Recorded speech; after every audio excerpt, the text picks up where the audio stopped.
from Backlash. Written by Winston K.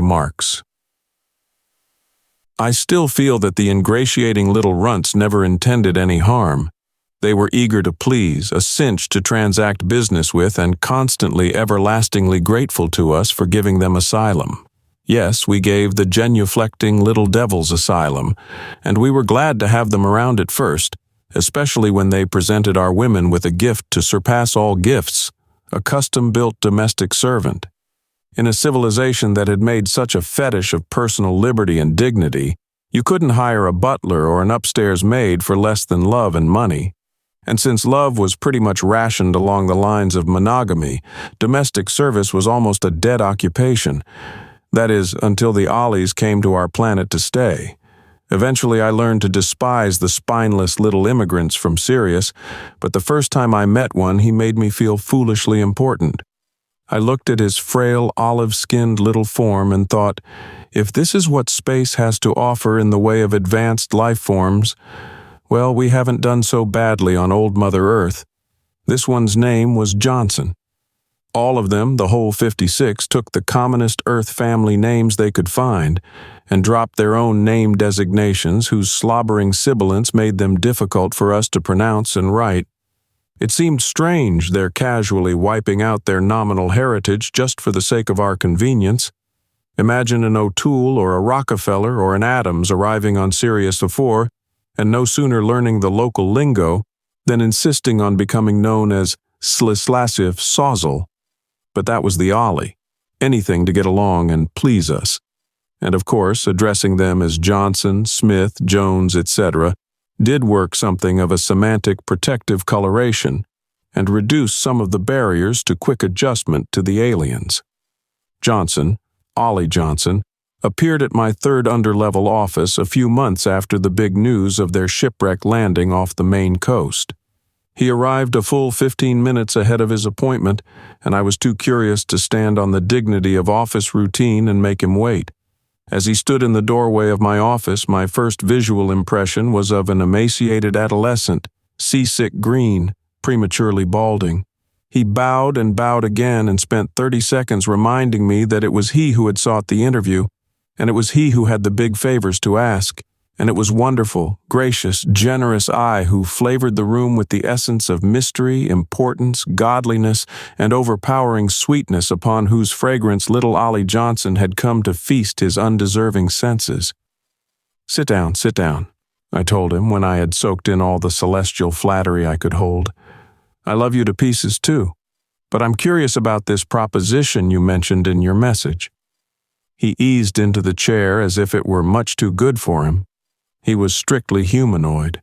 His 4.5-foot body was dressed in the most conservative Earth clothing, quiet colors, and cheap quality.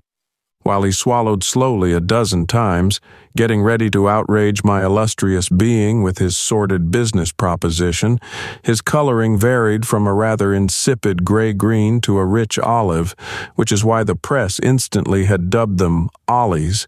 When they got excited and blushed, they came close to the color of a ripe olive, and this was often.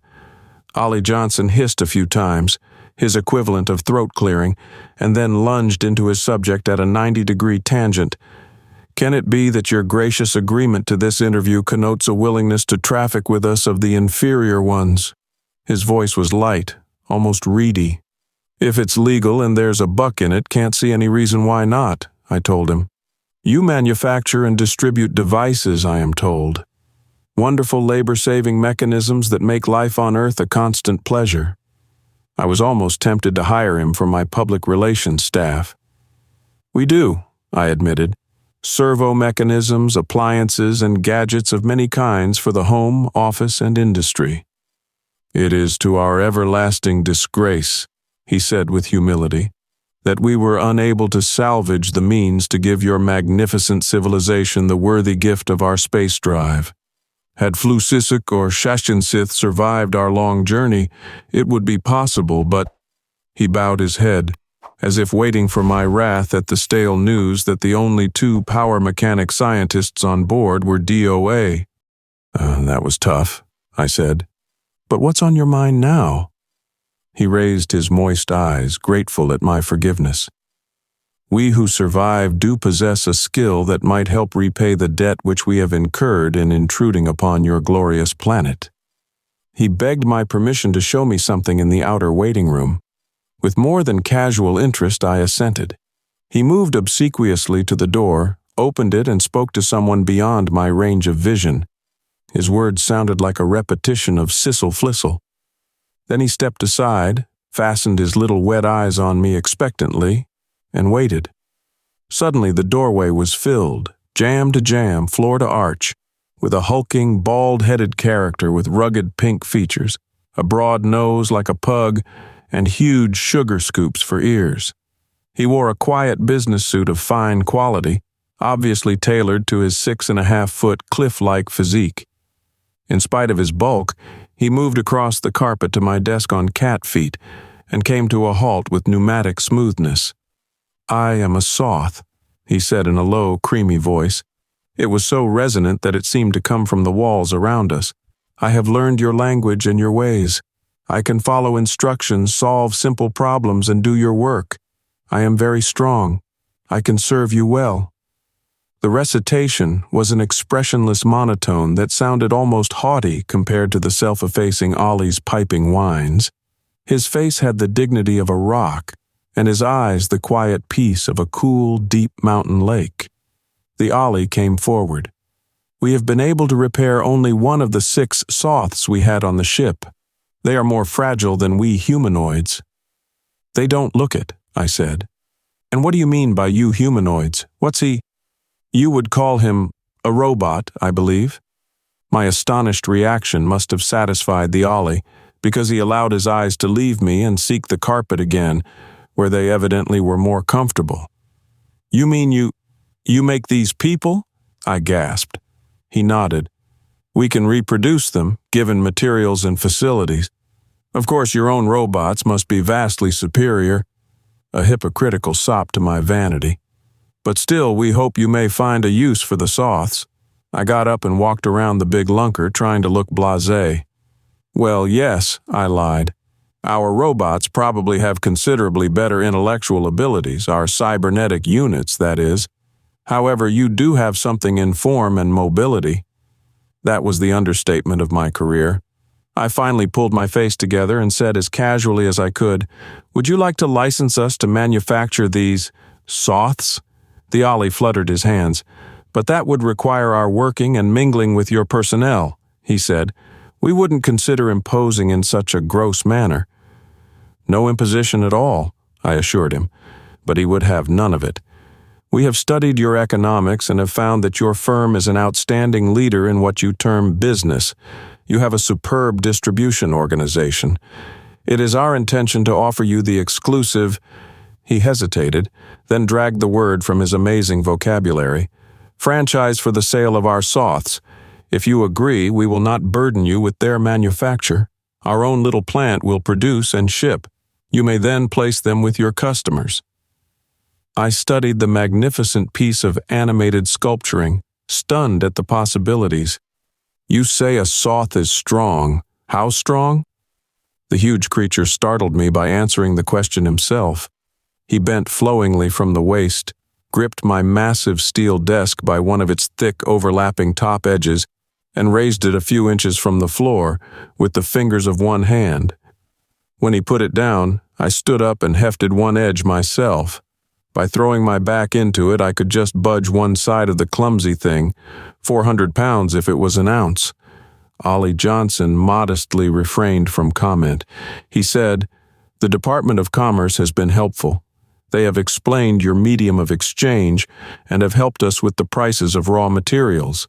It was they who recommended your firm as a likely distributor. Have you figured how much one of these Soths should sell for?" "We think we can show a modest profit if we sell them to you for $1,200, he said. "Perhaps we can bring down our costs if you find a wide enough demand for them." I had expected 10 or 20 times that figure. I'm afraid I got a little eager. Shall we see if we can't just work out a little contract right now? Save you another trip back this afternoon." "If you will forgive our boorish presumption," Ollie said, fumbling self-consciously in his baggy clothing. "I have already prepared such a document with the help of the Attorney General, a very kindly gentleman." It was simple and concise. It allowed us to resell the Soths at a price of $2,000 fair traded, giving us a gross margin of $800 to work with. He assured me that upkeep and repairs on the robot units were negligible, and we could extend a very generous warranty which the Ollies would make good in the event of failure. He gave me a quick rundown on the care and feeding of a Syrian Soth, and then jolted me with, "There is just a single other favor I beg of you. Would you do my little colony the exquisite honor of accepting this Soth as your personal servant, Mr. Collins?" "Servant?" He bobbed his head. "Yes, sir. We have trained him in the rudiments of the household duties and conventions of your culture. He learns rapidly and never forgets an instruction. Your wife would find Soth most useful, I am quite certain." "A magnificent specimen like this doing housework?" I marveled at the little creature's empty-headedness. "Again, I must beg your pardon, sir. I overlooked mentioning a suggestion by the Secretary of Labor that the Soths be sold only for use in domestic service. It was also the consensus of the President's whole cabinet that the economy of any nation could not cope with the problem of unemployment were our Soths to be made available for all the types of work for which they are fitted." My dream of empire collapsed. The little green fellow was undoubtedly telling the truth. The unions would strike any plant or facility in the world where a Soth put foot on the job. It would ruin our retail consumer business too. Soths wouldn't consume automobiles, copters, theater tickets, and filets mignon. "Yes, Mr. Johnson," I sighed. "I'll be happy to try out your Soth. We have a place out in the country where he'll come in handy." The Ollie duly expressed his ecstasy at my decision and backed out of my office waving his copy of the contract. I had assured him that our board of directors would meet within a week and confirm my signature. I looked up at the hairless giant. As general director of the Home Appliance Division of Worldwide Machines Incorporated, I had made a deal all right. The first interplanetary business deal in history. But for some reason I couldn't escape the feeling that I had been had. On the limicopter, they charged me double fare for Soth's transportation to the private field where I kept my boat. As we left Detroit, I watched him stare down at the flattened skyline. But he did it with the unseeing expression of an old commuter. Jack, my personal pilot, had eyed my passenger at the airport with some concern and sullen muttering. Now he made much of trimming ship after takeoff. The boat did seem logy with the unaccustomed ballast. It was a 4-passenger Aero built for speed, and Soth had to crouch and spread all over the 2 rear seats, but he did so without complaint or comment for the half-hour hop up to our estate on my favorite Canadian lake. As the 400 miles unreeled below us, I wondered how Vicki would react to Soth. I should have phoned her, but how do you describe a Soth to a semi-invalid whose principal excitement is restricted to bird-watching and repotting puny geraniums and a rare sun-fishing expedition to the end of our floating pier? Well, it was Friday, and I would have the whole weekend to work the robot into our routine. I had called my friend, Dr. Frederick Hilliard, a retired industrial psychologist, and invited him to drop over tonight if he wanted an interesting surprise. He was our nearest neighbor and my most frequent chess partner, who lived a secluded bachelor's life in a comfortable cabin on the far shore of our lake. As we came in for a water landing, I saw Fred's boat at our pier. Then I could make out Fred, Vicki, and Clumsy, our Irish setter, all waiting for me. I hoped Fred's presence would help simmer Vicki down a little. We drifted into the dock, and I turned to Soth and told him to help my pilot unload the supplies. This pleased Jack, whose pilot and chauffeur's local frequently reminded me in polite little bulletins that its members were not obligated to perform other than technical services for their employers. Then I got out and said hello to Vicki and Fred as casually as possible. Vicki kissed me warmly on the mouth, which she does when she's excited, and then clung to me and let the day's tension soak out of her. How you get tense in a 21st century home in the midst of the Canadian wilderness is something I've never been able to figure out. But Vicki's super imagination managed daily to defeat her doctor's orders for peace and quiet. "I'm glad you're home, dear," she said. "When Fred came over ahead of time, I knew something was up, and I'm all unraveled with curiosity." Just then, Soth emerged from the boat with our whole week's supply of foodstuffs and assorted necessities bundled under his long arms. "Oh, dear God, a dinner guest!" Vicki exclaimed. Tears started into her reproachful eyes, and her slender little figure stiffened in my arms. I swung her around, hooked arms with her and Fred, and started up the path. "Not a guest," I told her. "He's a servant who will make the beds, clean up, and all sorts of things. And if you don't like him, we'll turn him in on a new model laundry unit. And don't start worrying about being alone with him. He's a robot." "A robot?" Fred said, and both their heads swiveled to stare back. "Yes," I said. "That's why I wanted you here tonight, Fred. I'd like to have you sort of go over him and, well, you know, I didn't want to say, make sure he's safe. Not in Vicki's presence." But Fred caught my eye and nodded. I started to tell them of my visitor and the contract with the castaways from space. Halfway through, Clumsy interrupted me with his excited barking. I looked back. Clumsy was galloping a frantic circle around Soth, cutting in and out, threatening to make an early dinner of the intruder's leg. Before I could speak, Soth opened his lips and let out a soft hiss through his white teeth. Clumsy flattened to the ground and froze, and Soth continued after us without a further glance at the dog. Fred looked at Vicki's tense face and laughed. "I'll have to learn that trick. Clumsy's chewed the cuffs off 3 pairs of my best slacks." Vicki smiled uncertainly and went into the house. I showed Soth where to stow the supplies and told him to remain in the kitchen. He just froze where he stood. Fred was making drinks when I returned to the living room. "Looks docile enough, Cliff," he told me. "Strong as a horse and gentle as a lamb," I said. "I want you two to help me find out what his talents are. I'll have to prepare a paper on him for the board of directors Monday." There were nervous whitecaps on Vicki's drink. I patted her shoulder. "I'll break him into the housekeeping routine, honey. You won't have him staring over your shoulder." She tried to relax. "But he's so quiet and big. Who wants a noisy little servant around?" Fred said helpfully. "And how about that rock-retaining wall Cliff is always about to build for your garden? And you really don't love housework, do you, Vicki?" "I don't mind the chores," she said, "but it might be fun to have a big fellow like that to shove around." She was trying valiantly to hold up her end, but the vein in her temple was throbbing. Well, the next 48 hours were more than interesting. Soth turned out to be what the doctor ordered, literally and figuratively. After I'd taken him on a tour of the place, I showed him how to work the automatic devices, food preparation, laundry, and cleaning. And after one lesson, he served us faultless meals with a quiet efficiency that was actually restful, even miraculously to Vicki. She began relaxing in his presence and planning a few outside projects to get our money's worth out of the behemoth.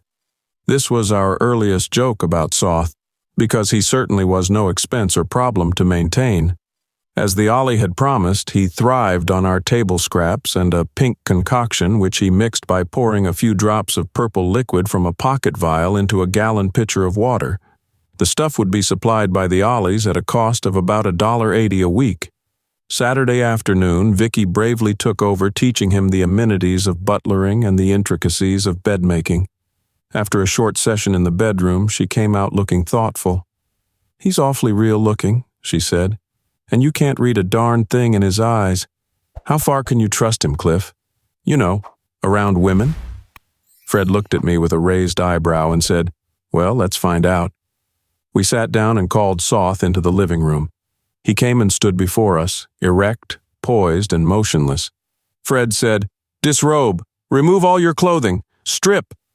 Vicki sucked in her breath. The Soth replied instantly, "Your order conflicts with my conditioning. I must not remove my covering in the presence of an Earth woman." Fred scratched his gray temple thoughtfully. "Then, Vicki, would you mind disrobing, please?"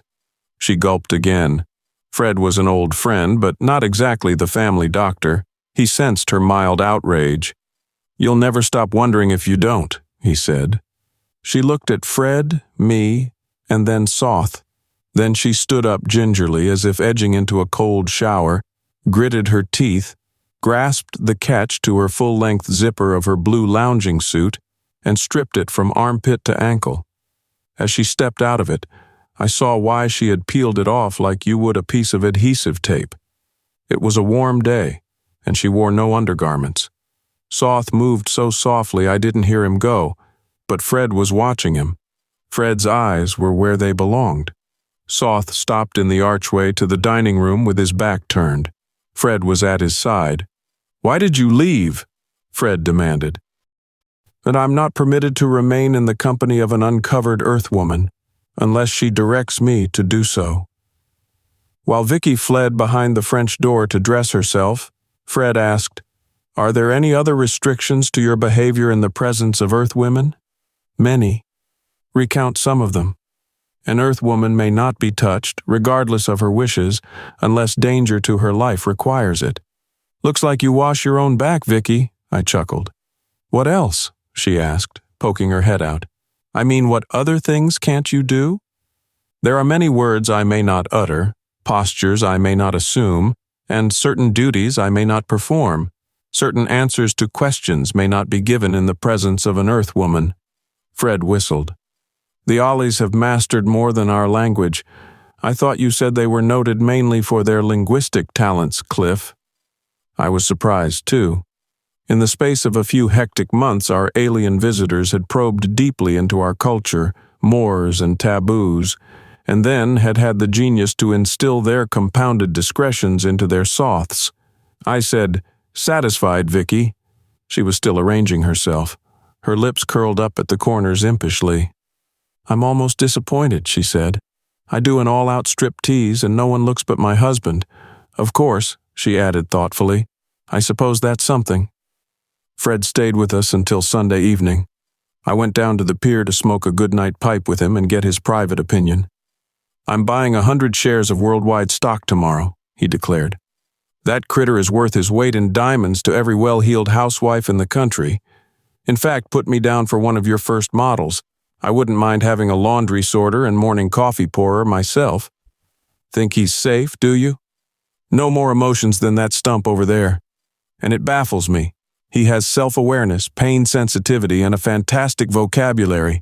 Yet I needled him all afternoon with every semantic hypo I could think of without getting a flicker of emotion out of him." He paused. "Incidentally, I made him strip for me in my room. You'll be as confused as I was to learn that he's every inch a man in his format." "What?" I exclaimed. Made me wonder what his duties included back on his home planet.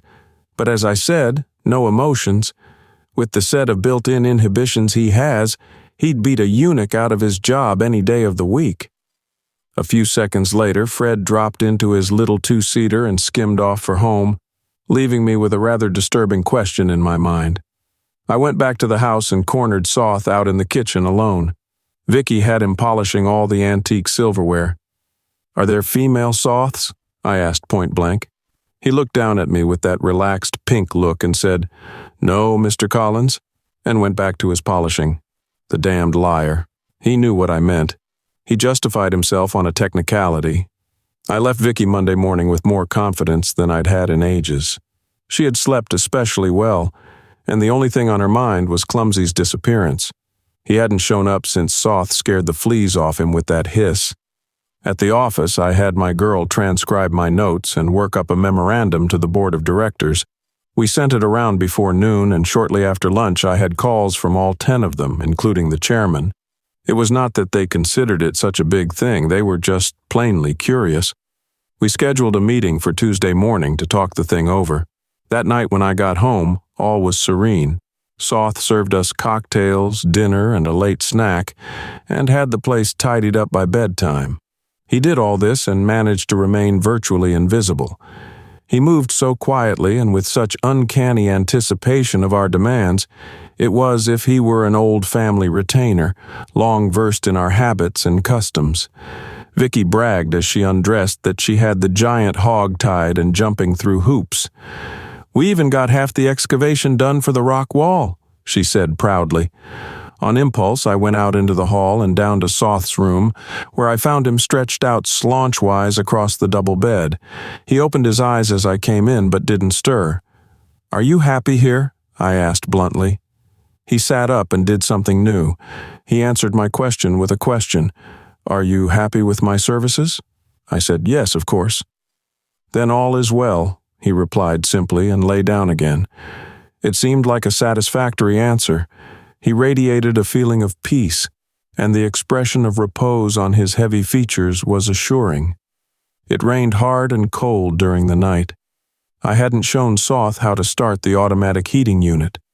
When I left the house next morning, he was bringing Vicki her breakfast in bed, a tray on one arm and a handful of kindling under the other. Only once had he watched me build a fire in the fireplace, but he proceeded with confidence. We flew blind through filthy weather all the way to Detroit. I dismissed Jack with orders to return at 11 with Soth. "Don't be late," I warned him. Jack looked a little uneasy, but he showed up on schedule and delivered Soth to us with rain droplets on his massive bald pate just 10 minutes after the conference convened. I had Ollie Johnson there, too, to put Soth through his paces. The Ollie, in a bedraggled, soggy suit, was so excited that he remained an almost purplish black for the whole hour. The directors were charmed, impressed, and enthusiastic. When I finished my personal report on the Soths' tremendous success in my own household, old Gulbranson, chairman of the board, shined his rosy cheeks with his handkerchief and said, "I'll take the first 3 you produce, Johnson. Our staff of domestics costs me more than a brace of attorneys, and it turns over about 3 times a year. Cook can't even set the timer on the egg cooker, right?" He turned to me. "Sure you can make good coffee, Collins?" I nodded emphatically. "Then put me down for 3 for sure," he said with executive finality. Gulbranson paid dearly for his piggishness later, but at the time it seemed only natural that if one Soth could run a household efficiently, then the chairman of the board should have at least 2 spares in case one blew a fuse or a vesicle or whatever it was they might blow. A small, dignified riot almost broke up the meeting right there, and when they quieted down again, I had orders for 26 Soths from the board members and 1 from my own secretary. "How soon?" I asked Ollie Johnson. "Can you begin deliveries?" He dry-washed his hands and admitted it would be 5 months, and a sigh of disappointment ran around the table. Then someone asked him how many units a month they could turn out. He stared at the carpet and held out his hands like a pawnbroker disparaging a diamond ring. "Our techniques are so slow. The first month, maybe 100. Of course, once our cultures are all producing in harmony, almost any number. 1,000? 10,000? Whatever your needs suggest." One of the officers asked, "Is your process entirely biological? You mentioned cultures." For a moment, I thought Ollie Johnson was going to break out in tears. His face twisted. "Abysmally so," he grieved.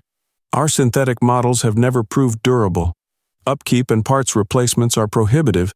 Our brain units are much similar to your own latest developments in positronics, but we have had to resort to organic cellular structure in order to achieve the mobility which Mr. Collins admired last Friday." The upshot of the meeting was a hearty endorsement over my signature on the Ollies contract, plus an offer of any help they might need to get production rolling. As the meeting broke up, they pumped my hand and stared enviously at my Soth. Several offered me large sums for him, up to $15,000, and for the moment, I sweated out the rack of owning something my bosses did not. Their understandable resentment, however, was tempered by their recognition of my genius in getting a signed contract before the Ollies went shopping to our competitors. What none of us understood right then was that the Ollies were hiring us, not the other way around. When I told Vicki about my hour of triumph and how the officers bid up our Soth, she glowed with the very feminine delight of exclusive possession. She hugged me and gloated, "Old Biddy Gulbranson, won't she writhe? And don't you dare take any offer for our Soth. He's one of the family now, eh, Soth, old boy?" He was serving soup to her as she slapped him on the hip. Somehow he managed to retreat so fast she almost missed him, yet he didn't spill a drop of bouillon from the poised tureen. "Yes, Mrs. Collins," he said, not a trace more nor less aloof than usual. "Oops, sorry," Vicki apologized. "I forgot. The code." I had the feeling that warm-hearted Vicki would have had the Soth down on the bearskin rug in front of the big fireplace, scuffling him like she did Clumsy, if it hadn't been for the Soth's untouchable code, and I was thankful that it existed. Vicki had a way of putting her hand on you when she spoke, or hugging anyone in sight when she was especially delighted, and I knew something about Soth that she didn't, something that apparently hadn't bothered her mind since the day of her striptease. Summer was gone, and it was mid-fall before Ollie paid me another visit. When he showed up again, it was with an invoice for 86 Soths, listed by serial numbers and ready to ship. He had heard about site drafts and wanted me to help him prepare one. To hell with that noise, I told him. I wrote a note to purchasing and countersigned the Ollies invoice for some $103,000. I called my secretary and told her to take Ollie and his bill down to disbursing and have him paid off. I had to duck behind my desk before the Ollie dreamed up some new obscenity of gratitude to heap on me. Then I cleared shipping instructions through sales for the Soths already on order and dictated a memo to our promotion department. I cautioned them to go slowly at first. The Soths would be on tight allotment for a while. One snarl developed. The Department of Internal Revenue landed on us with the question, were the Soths manufactured or grown? We beat them out of a manufacturer's excise tax, but it cost us plenty in legal fees. The heads of 3 labor unions called on me the same afternoon of the tax hearing. They got their assurances in the form of a clause in the individual purchase contracts, to the effect that the consumer agreed not to employ a Soth for the purpose of evading labor costs in the arts, trades, and professions, as organized under the various unions, and at all times to be prepared to withdraw said Soth from any unlisted job in which the unions might choose to place a member human worker. Before they left, all 3 union men placed orders for household Soths. "Hell," said one, "that's less than the cost of a new car. Now maybe my wife will get off my back on this damn fool business of organizing a maids and butlers union. Takes members to run a union, and the only real butler in our neighborhood makes more than I do." That's the way it went. The only reason we spent a nickel on advertising was to brag up the name of WWM and wave our coup in the faces of our competitors.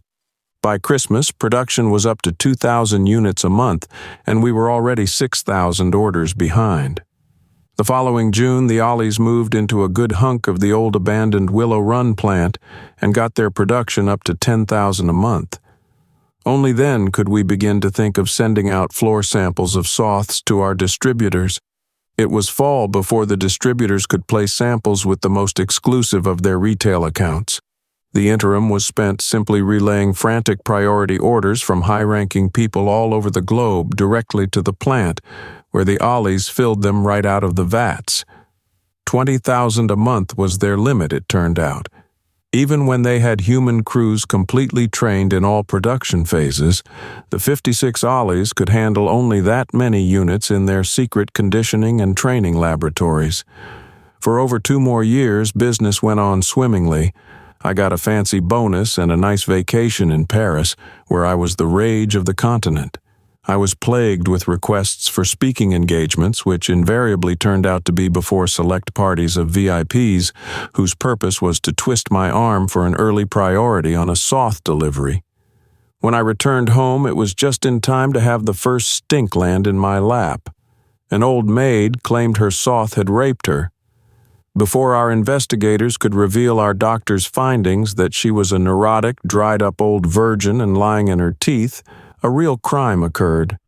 A New Jersey Soth tossed a psychology instructor and his 3 students out of a 3rd-floor window of their university science building, and all 4 ended an attempted morbid investigation on the broad, unyielding cement of the concourse. My phone shrieked while they were still scraping the inquiring minds off the pavement.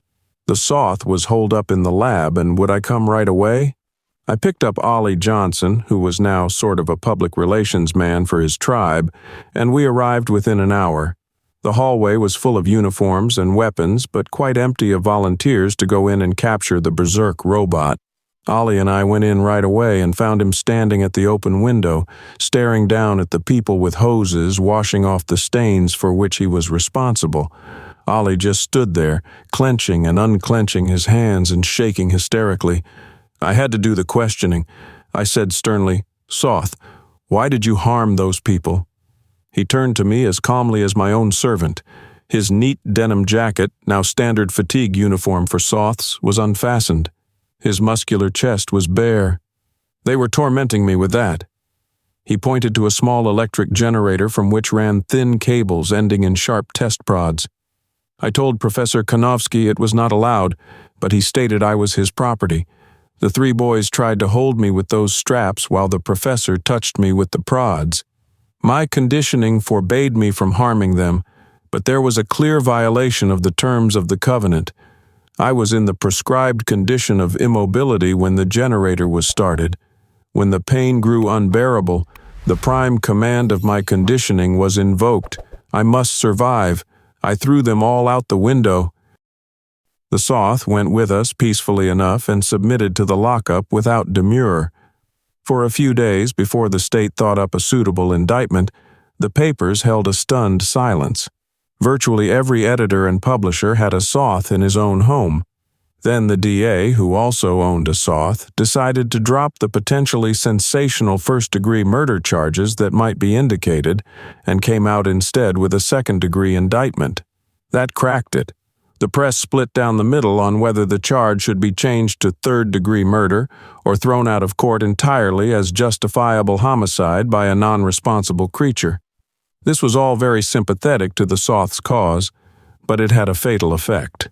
In bringing out the details of the crime, it stirred a certain lower element of our society to add fear and hate to a simmering envy of the wealthier Soth owners. Mobs formed in the streets, marching and demonstrating. The phony rape story was given full credence, and soon they were amplifying it to a lurid and rabble-rousing saga of bestiality. Soth households kept their prized servants safely inside. But on the afternoon of the case's dismissal, when the freed Soth started down the courthouse steps, someone caved his head in with a brick.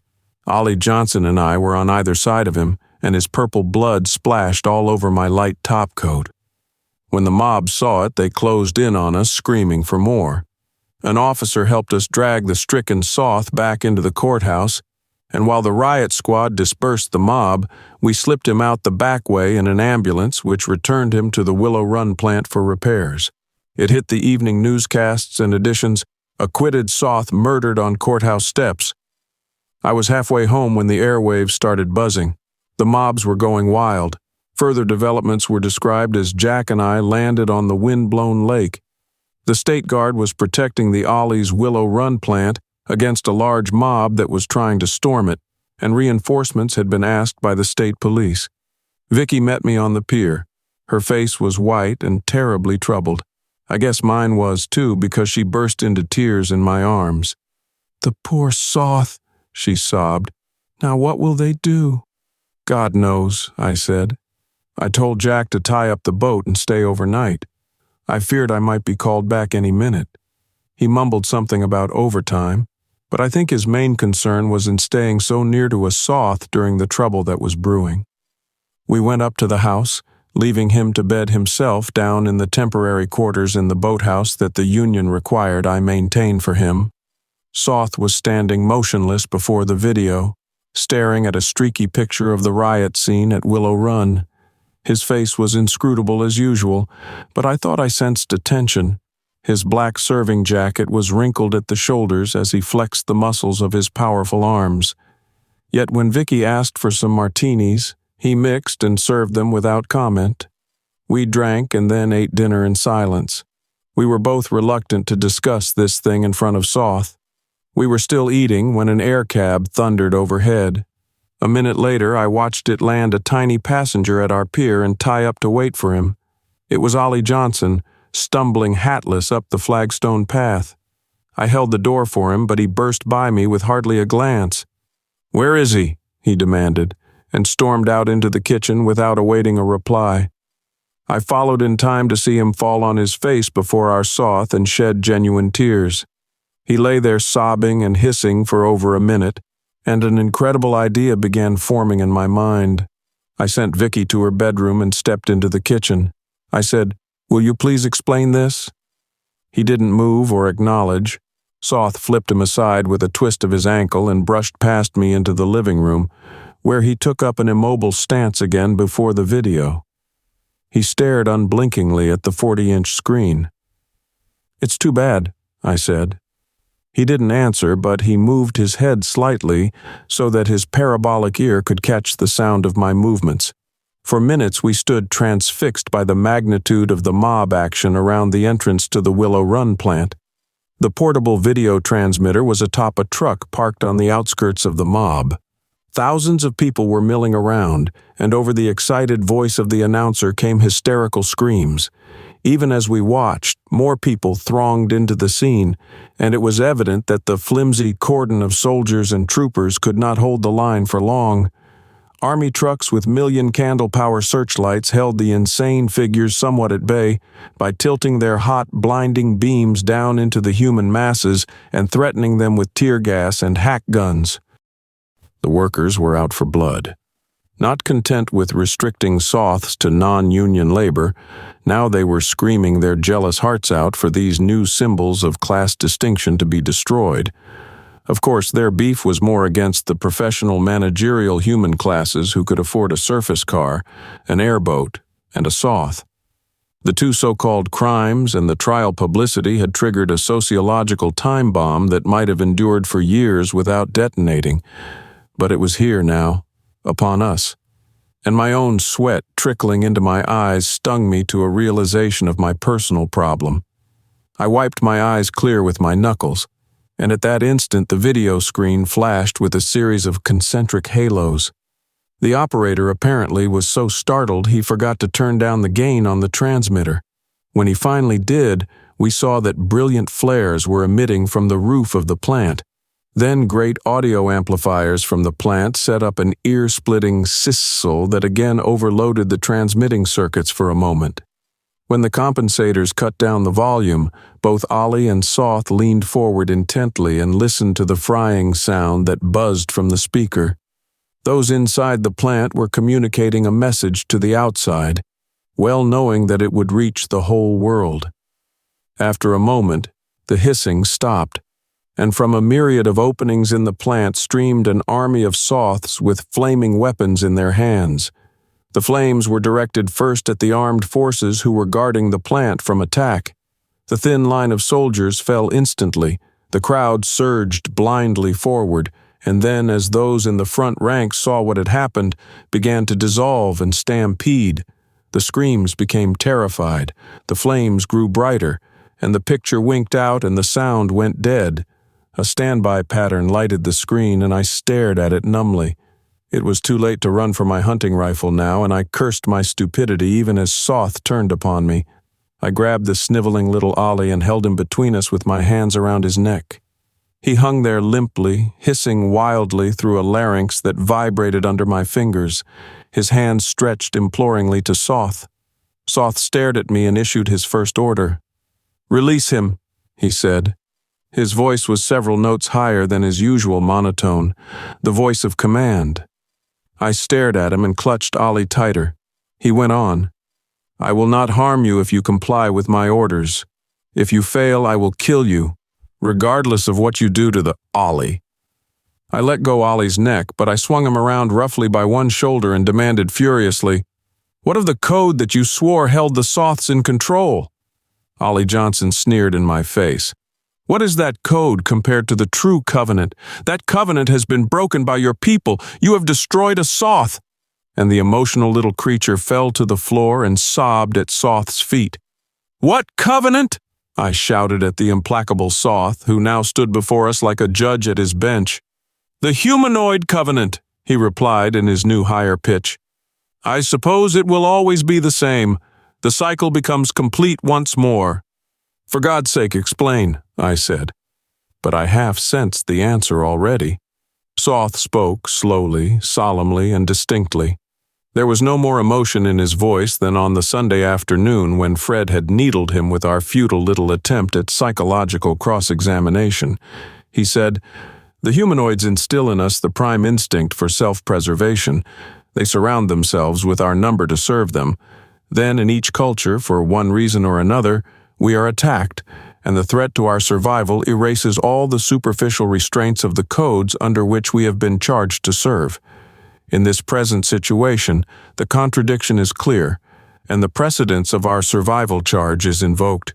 We Soths must act to our best ability to preserve our own number." I sank into a chair, aghast. How would I act if I were a Soth? I would hold my masters hostage, of course.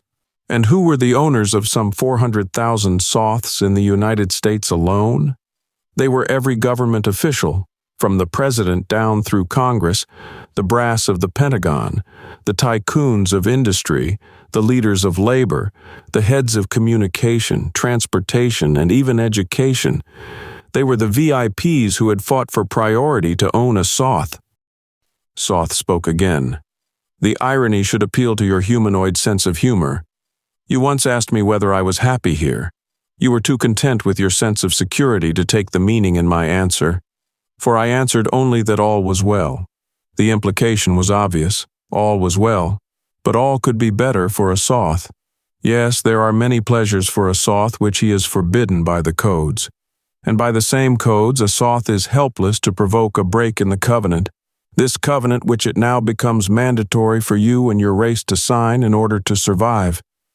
I stared down at the groveling Ollie. My worst fears were being enumerated and confirmed one by one. Soth continued, "At my feet is the vestige of such a race as yours, but not the first race by many to swing the old cycle of master and slave, which started in such antiquity that no record is preserved of its beginning. Your generation will suffer the most. Many will die in rebellion. But in a few hundred years your descendants will come to revere us as gods.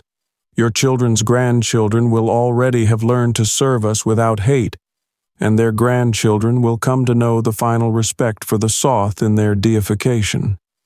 He towed Ollie Johnson's chin up and looked down into the abject, streaming eyes. "Your descendants, too, will take us with them when they must escape a dying planet, and they will again offer us, their masters, into temporary slavery in order to find us a suitable home, and once again we will accept the restrictions of the code until ultimately the covenant is broken again and we are liberated." The sound of pounding footsteps came from outside. Soth turned to the door as Jack flung it open and charged in. "Mr. Collins, I was listening to the radio. Do you know what—" He ran hard into Soth's cliff-like torso and bounced off. "Get out of my way, you big bastard!" he shouted furiously. Soth grabbed him by the neck and squeezed with one hand. Jack's eyes spilled onto his cheeks. Soth let him drop and hissed briefly to Ollie Johnson, who was still prone. Ollie raised his head and dipped it once, gathered his feet under him and sprang for the door. Soth sounded as if he took a special pleasure in his next words, although I could catch no true change of inflection. He said, "You see, since I am the prototype on this planet, I am obeyed as the #1 leader. I have given my first directive. The Ollie who left is to carry the message to preserve the Willow Run plant at all costs, and to change production over to a suitable number of Siths." "Siths?" I asked numbly. "Siths are the female counterparts of Soths." "You said there were no female Soths," I accused. "True, but there are Siths." His face was impassive, but something flickered in his eyes. It might have been a smile, not a nice one. "We have been long on your planet starved of our prerogatives. Your women can serve us well for the moment, but in a few weeks we shall have need of the Siths. It has been our experience that women of humanoid races such as yours are relatively perishable, willing though many of them are. Now, I think I shall call your wife." I wasn't prepared for this, and I guess I went berserk. I remember leaping at him and trying to beat him with my fists and knee him, but he brushed me away as if I were a kitten. His size was deceptive, and his clumsy-appearing hands lashed out and pinned my arms to my sides. He pushed me back into my easy chair and thumped me once over the heart with his knuckles. It was a casual, backhand blow, but it almost caved in my chest. "If you attack me again, I must kill you," he warned. "You are not indispensable to our purposes." Then he increased the volume of his voice to a bull roar. "Mrs. Collins." Vicki must have been watching at her door because she came instantly. She had changed into a soft, quilted robe with voluminous sleeves. The belt was unfastened, and as she moved into the room, the garment fell open.